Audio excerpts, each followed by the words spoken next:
Assalamualaikum warahmatullahi wabarakatuh. Waalaikumsalam warahmatullahi wabarakatuh. Teman-teman, bertemu lagi dengan Bapak Kiai Abdul Wahab Salim di acara Seruling, berseru bukan seru-seru, di edisi Ramadan kali ini. Dan hari ini alhamdulillah saya bisa bertemu langsung dengan beliau. Gimana Pak? Ya aman lah, biasanya aman, kan ya? Kita nge-zoom ya. Iya, beberapa hari lalu kita terkoneksi dengan jarak jauh. Ya. Sekarang alhamdulillah bisa bertatap muka. Alhamdulillah. Dan hari ini seperti biasanya kita nanti akan tetap belajar teman-teman dengan Pak Abdul Wahab Salim. Nah, apa yang kita pelajari hari ini Pak? Yaitu terkait dengan anak-anak. Kenapa anak-anak itu? Anak-anak itu ya anak-anak. Nah, ini kan bulan Ramadan, kemudian walaupun tidak sebelumnya sih tidak hanya di bulan Ramadan, masjid kita itu sering juga ramai, masjid musola kita itu kan banyak dikunjungi juga oleh anak-anak itu. Nah, bahkan sering karena anak-anak yang memang masih namanya masih anak-anak, itu mereka juga sering ramai di masjid ini. Nah, ini bagaimana Pak kita menyikapi seperti ini. Jadi saya juga pernah ditanya itu sama teman kondisi seperti itu. Bahwa kan dia itu sampai dimarahin, bukan dimarahin sih, ditegur gitu ya. Ditegur sama takmir masjid gitu. Anaknya kalau masa ini sebaiknya di rumah saja gitu. Tidak perlu ke masjid karena nanti khawatir mengganggu jemaah yang lain gitu. Ini bagaimana Pak? Oke Mas Anjas, bismillahirrahmanirrahim, sahabat-sahabat sekalian yang mengikuti acara Seruling ini. Ini pertanyaan yang pas ya. Kenapa pas? Karena baru saja kemarin saya itu nge-zoom sama Cari Ustadz ya dan PSQ itu menghadirkan beliau Profesor Dr. Kiai Haji Nasaruddin Umar, Imam Besar Masjid Istiqlal. Itu beliau membicarakan tentang fungsi masjid. Ada salah satu pertanyaan dari peserta itu terkait dengan anak itu tadi, sehingga mungkin saya hanya menyampaikan kesimpulan dari apa yang beliau sampaikan ya. Yang pertama begini, kita berawal dari fungsi masjid dulu. Fungsi masjid itu sebenarnya itu kan untuk tempat atau wahana membangun peradaban keislaman. Intinya kan di situ. Jadi membangun peradaban keislaman itu ya luas. Tidak hanya untuk tempat sholat saja, tidak hanya untuk tempat zikiran atau iktikaf saja, enggak, tetapi luas sekali. Makanya kalau kita merujuk pada Pak Kures misalnya ya, itu beliau menjelaskan bahwa masjid itu kan terambil dari akar kata sajadah atau sujud. Satu akar kata dengan sujud itu arti awalnya adalah ketaatan, kepatuhan. Jadi apapun aktivitas yang mengajak atau yang mengantarkan orang pada bentuk ketaatan, bentuk kepatuhan, itu ya pantas dilakukan di masjid. Sehingga fungsinya banyak sekali. Dulu bahkan pada zaman Rasulullah itu untuk memutus perkara di masjid, untuk bermusyawarah di masjid.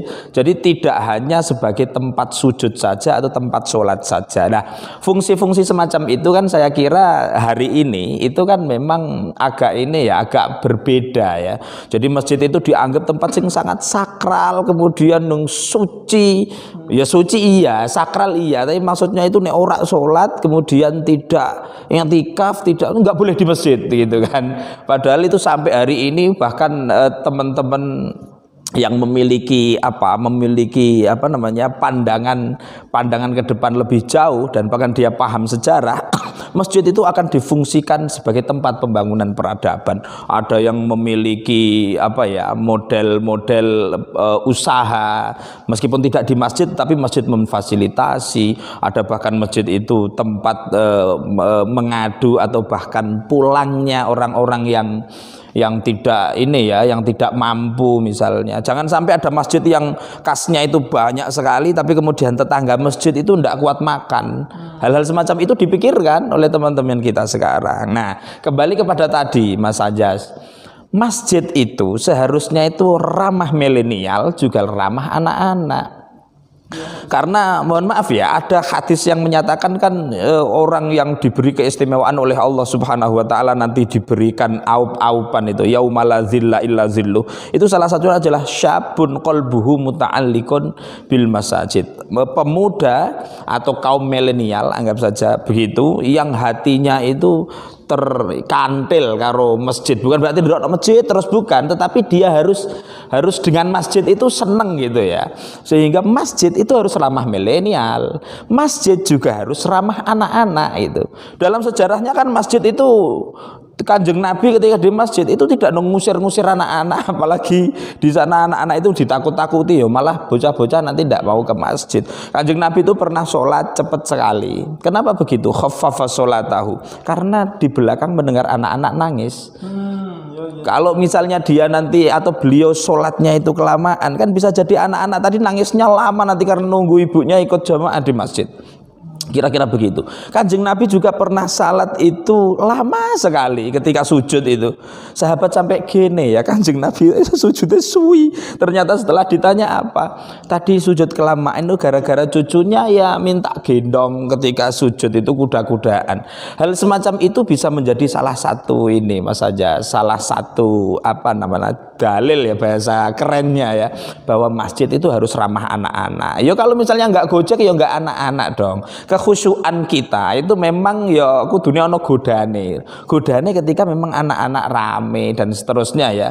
Meskipun ada yang membuat treatment lain, yaitu apa, membuat semacam wahana khusus untuk anak-anak, area anak-anak silakan di sana saja dan seterusnya. Artinya tidak ada larangan bahwa anak-anak itu ikut ke masjid. Kemudian kalau rame itu ya menjadi wajar-wajar saja, wong anak-anak tadi Mas Ajas bilang kan, sing tidak wajar itu kan nek empakane sing rame, sing teriak-teriak gitu ya. Kalau anak-anak itu misalnya ada ibunya sujud jaluk gendong itu ya pantes, sing ora pantes nek ibunya sujud pakane jaluk gendong itu yang tidak pantes ya. Jadi ramah anak-anak, kemudian ramah milenial. Caranya bagaimana? Ya justru memberi motivasi agar milenial itu senang ke masjid, penceramahnya mulai diatur, kemudian paradigmanya mulai diatur. Maksudnya apa? Yang biasanya saat ini itu mungkin masjid itu 90% orang tua, 10% anak-anak milenial, sekarang dibalik. 60% milenial, 40% orang-orang tua gitu. Penceramahnya diatur, fasilitasnya diatur. Kalau misalnya ada makan bersama, makanannya diatur. Bagaimana milenial juga tertarik hal-hal semacam itu gitu ya. Anak-anak juga begitu. Oh cuma malah dibeten-beteni, wah aku nang nek misalnya kowe ning masjid tuh tak duduhake ring Pak sing takmir iki lho sing senengane nggawa tabuh kentongan. Nah, kadang itu malah tidak baik untuk pendidikan anak.